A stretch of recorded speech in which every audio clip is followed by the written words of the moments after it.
That one's free. You have to pay for that little tidbit. Oh look, the wires are done.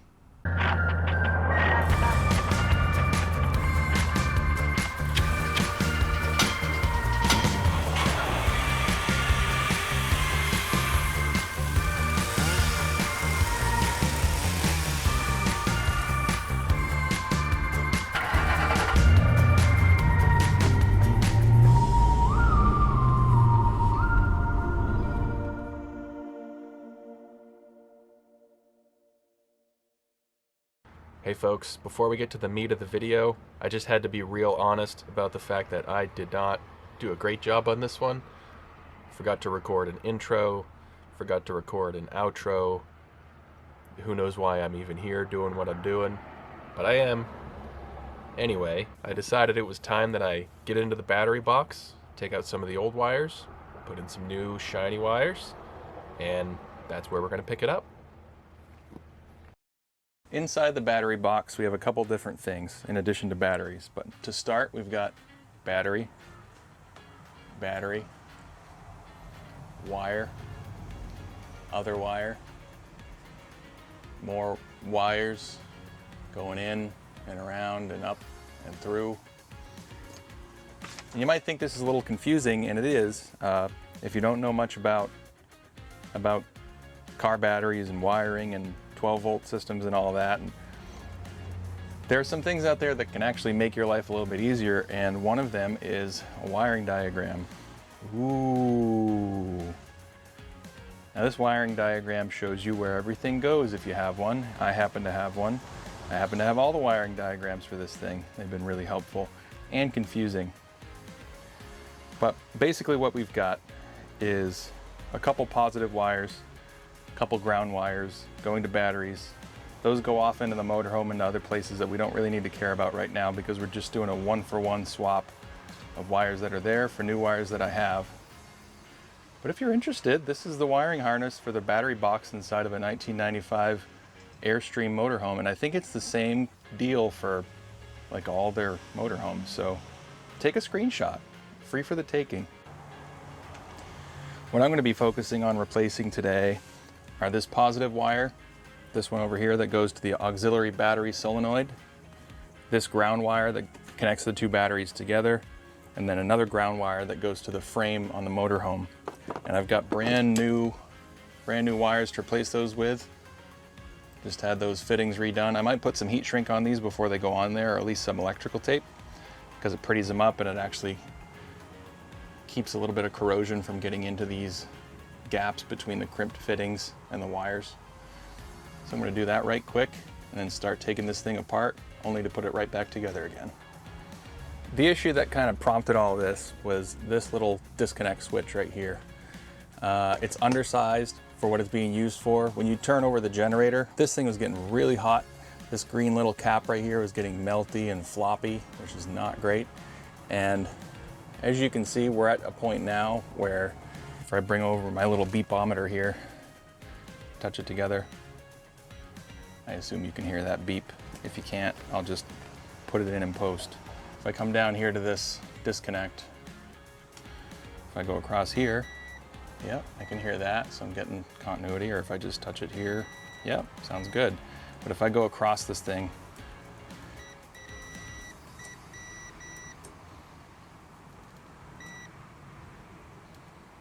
it's like very intermittent. In fact, if I really tighten down on it, it might want to connect, we want it to be a better connection than this. So for now, this disconnect is going to go away. So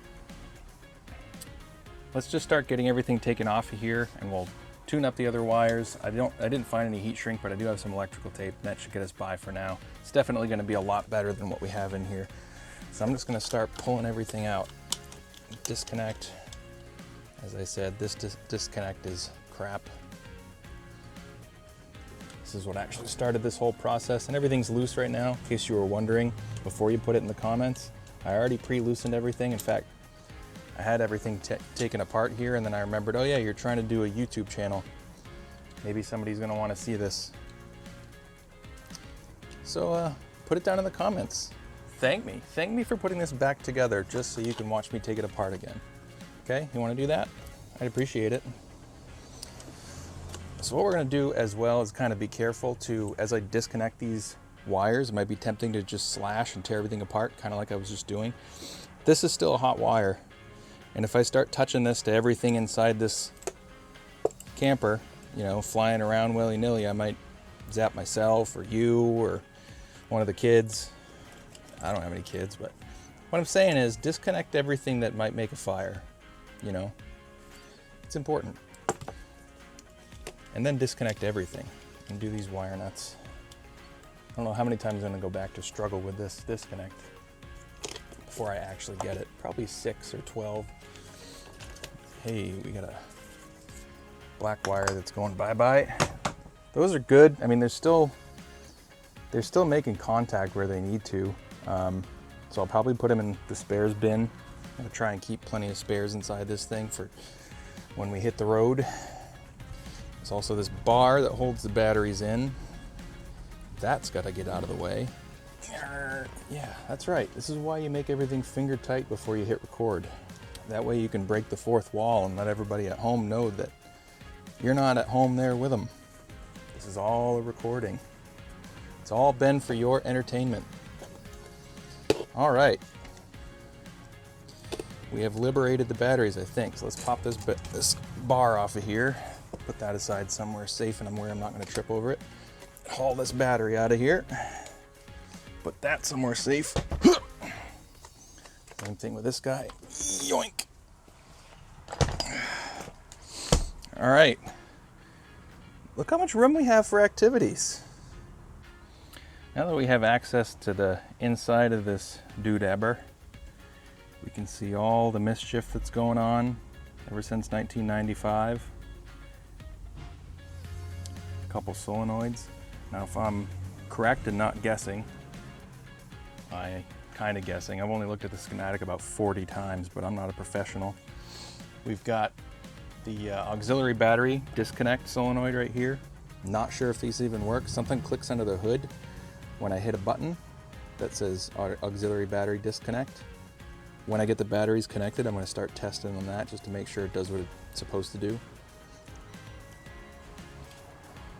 Another solenoid over here. That guy right there, that's the auxiliary start switch solenoid. So there's actually a switch on the dash. In that cluster right there, one of those actually says aux bat. It's the second one down. When you hit that, that's supposed to connect all these coach batteries together. Light everything up so you can start the engine if you're running a little flat on the engine compartment battery. That and some various other things. There's a terminator bar, a bunch of other things connect into. There is a multi-battery isolator. Didn't have to guess at that one. It says right on top. Aside from being kind of crusty, everything tested out. I went with the multimeter and touched it off a bunch of these different things, and they all seem to be doing what they're supposed to be doing except for those solenoids. But I'm going to do the right thing and put the batteries in the way and then try and test on those after. And I'm only kind of kidding. I just want to get the batteries in because I need to do some more testing on that generator. So let's get all the rest of the wires out of here, clean up the new ones that I got, put some electrical tape on those, and start putting this thing back together. You know, doing this electrical tape stuff kind of reminds me of a time when I was a kid. I'd cut a branch off a tree, sharpen one end of that branch, stick, whatever you call it, grab some of my dad's finest electrical tape and wrap myself a hilt on that stick like you wouldn't believe. And yeah, I say hilt, because once you got a handle on a stick, it's not a stick anymore, my friends. That's a sword. All you need is a stick and some electrical tape. Sorry, Dad, if you were wondering, that's where all your electrical tape went. And if you're fancy and you got a collection of electrical tape rolls, and we always did, you got colors. That means that the handle of your that means that the grip on your sword, the hilt, multiple colors. And if you've never done it, give it a shot. On a side note, you might see that I'm ripping this electrical tape with my fingers. I'm not super fancy and I'm too lazy to go get the scissors. In fact, I think I can see some scissors right there. Forget I even said that. No scissors. You can get a pretty clean rip with your fingers. And the way that you're gonna do that, once I get all the wraps, wrap. Don't pull out a length 57 feet long and start ripping it like this. You're gonna get a big bunch in the middle of it. Put your fingers right together, real close, and pull it tight. You're gonna get as clean of a rip as you could get with scissors, and I mean clean. That one's free. You have to pay for that little tidbit. Oh look, the wires are done. All right, it's the moment we've all been waiting for.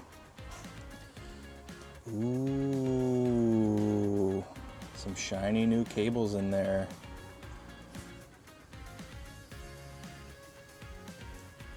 That was the goal. The goal wasn't to make it perfect. For example, there's this other wire. I think this thing is like the lead for the generator or something. I could completely be wrong about that, but it seems to be a real long wire that goes in that direction, so we'll go with that for now. There's also a ground wire somewhere that probably needs to be new at some point.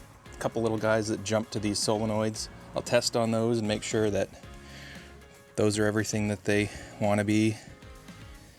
But for now, it's looking a damn sight better than it was a few minutes ago. There. I hope that wasn't as painful for you to watch as it was for me to edit. Anyway, good job everybody.